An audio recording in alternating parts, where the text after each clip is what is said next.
ዛሬ አንድ ነገር ልነግራችሁ ነው። ምናልባት ይሄ ነገር እናንተ ልጠቅማችሁ ይሆናል፣ ከስህተታችሁ ልትማሩበት ትችላላችሁ። አንድ ነገር ልነግራችሁ ፈልጋለሁ። ብቻ ከባድ ነው እና ምን መሰላችሁ፣ በስደት ሀገር ላይ የምትኖሩት ብዙዎቻችሁ ታውቁታላችሁ። የሰው ሀገር በጣም ከባድ ነው እና እኔ ወደዚህ ሀገር የመጣሁት በካምፓኒ ነው። የካምፓኒ ስራ ማለት ደግሞ በካምፓኒ መታችሁ የምትሰሩት ብዙዎቻችሁ ልታውቁ ትችላላችሁ። አንድ ቀን አንድ ቤት 3 ቀን፣ ሳምንት 15 ቀን፣ 1 ወር እንደዛ ነው የሚሰራው። ቶሎ ቤት ይቀያየራል ማለት ነው። ብቻ ከባድ ነው እና ምን መሰላችሁ፣ የሆነ ቀን የሆነ ቤት ገባሁኝ። የሆነ ቤት ገብቼ ቀን ምሳ ሰዓት አካባቢ ነው የሄድኩት።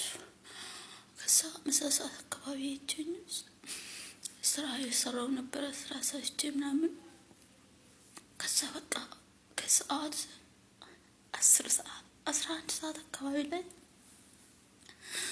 ስልክ ተደወለልኝ። ስልክ ሲደውልልኝ አነሳሁት። ሳነሳው እናቴ ናትና በፊት ትንሽ ቆይቻለሁ፣ አውርቻት አላውቅም። ያን ያለ ተደወለችልኝ። ኦንላይን አልነበርኩም መጀመሪያ እና ተደውሎልኝ አነሳሁት። እዛ ሳነሳው እያወራኋት እያለሁ ሴትዮዋ መጣችብኝ።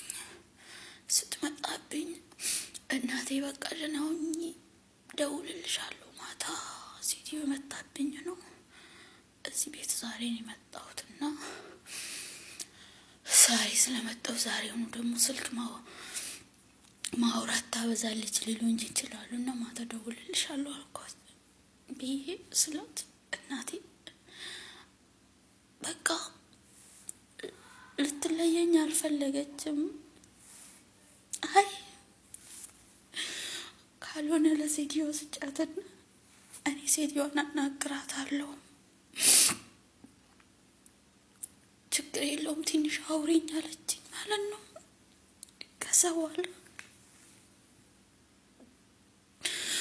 እናቴ አንቺ አረብኛ አትችይም፣ በምንኛ ቋንቋ ነው የምታወሪያት አልኳት። እግዚአብሔርን እማ ብርሃንን ላታምኑ ትችላላችሁ። ከዛ ስላት ሌላ ነገር ቢያቅተኝ አለችኝ። ጣቴን እንደዚህ ወደ ፈጣሪ እልባታለሁ። እኔ ናፍቀሽኛል፣ ላወራሽ ፈልጋለሁ አለችኝ። ከዛ ስትለኝ የዚህ ሀገሮቹ አሰሪዎች ደግሞ ከባድ ናችሁ ታውቃላችሁ። ከዛ አይ እናቴ በቃ ማታ እደውልልሻለሁ፣ ችግር የለውም ማታ አወራሻለሁ በምተኛ ጊዜ እሺ አትልም አልኳትና እኔም ጨክኜ ስልኩን ዘጋሁት። ጆሮዋ ላይ ማለት ስልኩን ዘጋው። ከዛ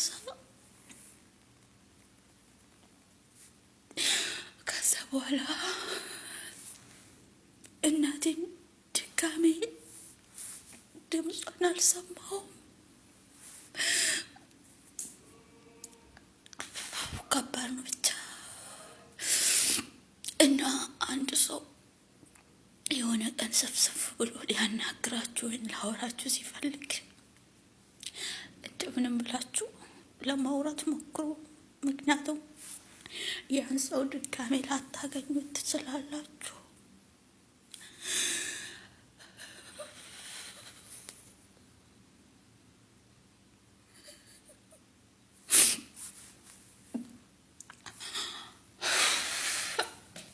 ለማናገር ፈልጌ አይደለም፣ ግን በቃ ምናልባት ይሄ እኔ ያደረኩት ነገር እናንተ እንዳይደርስ ስለምፈራ ነው። ምክንያቱም ህመሙ በጣም ከባድ ነው። ሌላ ነገር ሳይሆን ህመሙ ሁሌም የሚመጣባችሁ ያ ነገር ነው።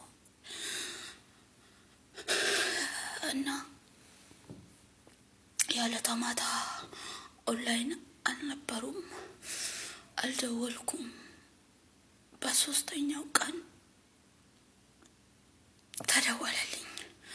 አሟታል ተብዬ ተደወለልኝ። ከዛ በኋላ በቃ እኔ እንጃ። ከዛ በኋላ እናቴ እኔ ልጇ እንደሆንኩኝ አውቃ በትክክል እኔ ሳታናግረኝ ለመጨረሻ ጊዜ በዛ ቃል ብቻ ተለያየ።